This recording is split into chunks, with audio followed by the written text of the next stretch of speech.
रात का आसमान नारंगी लपटों से धधक रहा है। ईरान से मिसाइलें इजराइल की तरफ बढ़ रही हैं। ये एक ऐसी तस्वीर है जो अब हमारे लिए मतलब काफ़ी जानी पहचानी हो गई है ना।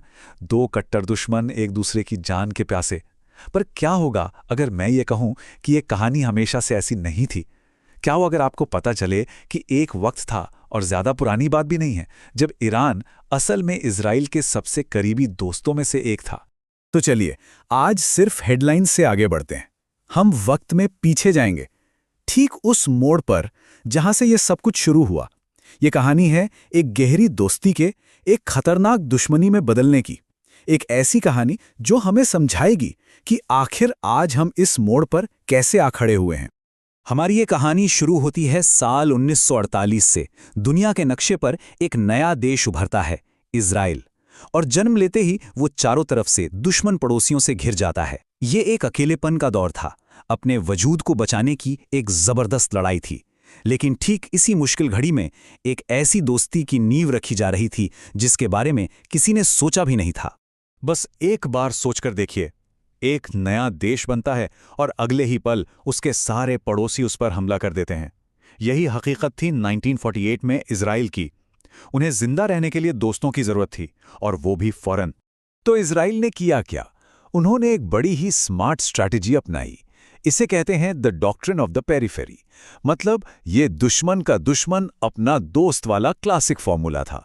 सीधी सी बात है, अगर आपके पड़ोसी आपसे बात नहीं करते तो आप उनके पड़ोसियों से जाकर दोस्ती कर लो। और वो दोस्त कौन था? ईरान। देखिए, ईरान इस स्ट्रैटेजी में बिल्कुल फिट बैठता था। क्यों?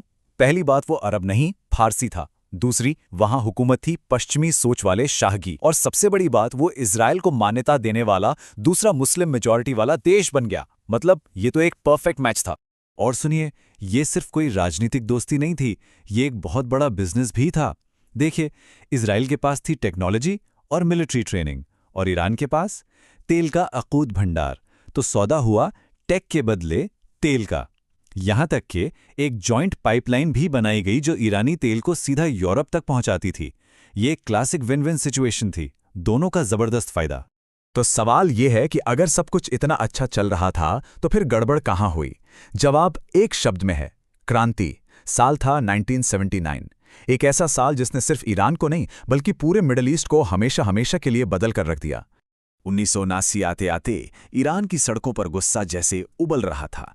भ्रष्टाचार और जबरदस्ती के वेस्टर्नाइजेशन के खिलाफ लोग सड़कों पर थे, और देखते ही देखते शाह की सरकार ताश के पत्तों की तरह ढह गई।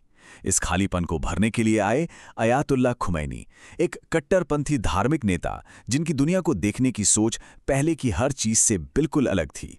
और खुमैनी की नज़र में अमेरिका था ग्रेट सैटन, यानी महान शैतान। और क्योंकि इजराइल अमेरिका का करीबी दोस्त था तो वो बन गया लिटिल सैटन, यानी छोटा शैतान। ये सिर्फ कोई नारा नहीं था, ये एक मिशन स्टेटमेंट था। ईरान अब पश्चिम का दोस्त नहीं बल्कि उसका सबसे बड़ा दुश्मन बनने वाला था। और ये सिर्फ खोखली बातें नहीं थीं। ईरान के नए संविधान में बाकायदा ये लक्ष्य लिख दिया गया कि इजराइल को दुनिया के नक्शे से मिटाना है।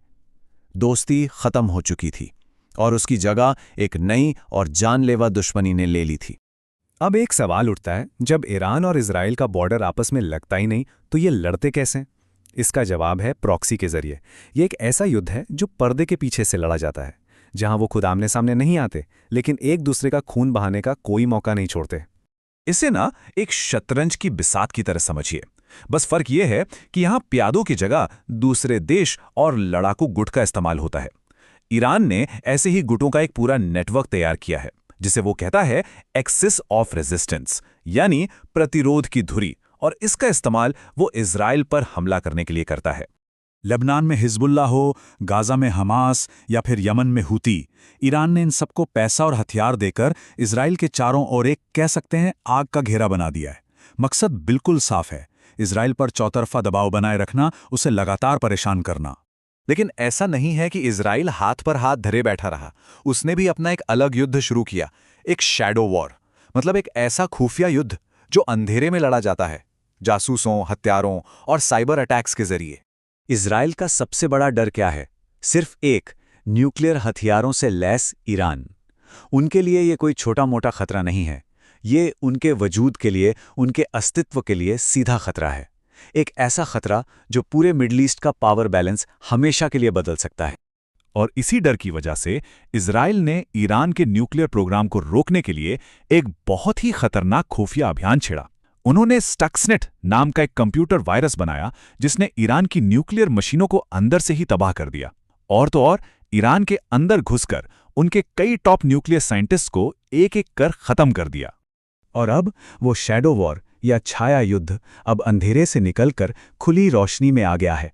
ईरान और इजराइल अब सीधे सीधे एक दूसरे पर हमला कर रहे हैं और पूरी दुनिया सांस रोककर देख रही है।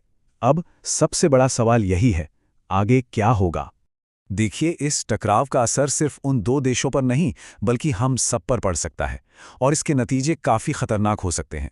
तेल की कीमतें आसमान छू सकती हैं, दुनिया भर की सप्लाई चेन्स टूट सकती हैं और सबसे बड़ी बात, इस इलाके में काम करने वाले लाखों लोगों की जान खतरे में पड़ सकती है। और अगर सिर्फ भारत की बात करें तो हमारे लिए दांव बहुत ऊंचे हैं। मिडिल ईस्ट में करीब 90 लाख भारतीय काम करते हैं।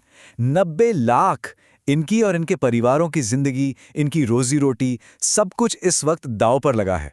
ये एक रीजनल लड़ाई है, लेकिन इसका मानवीय असर पूरी दुनिया पर पड़ रहा है। एक वक्त के दोस्त, आज के सबसे बड़े दुश्मन, ईरान और इजराइल अब टकराव के उस रास्ते पर हैं जहां से वापसी मुश्किल है। ये छाया युद्ध अब खुले मैदान की जंग बन चुका है। तो आखिरी सवाल यही है, क्या दुनिया इस आग को और फैलने से रोक पाएगी, या हम सब एक और बड़े विनाशकारी युद्ध के मुहाने पर खड़े हैं?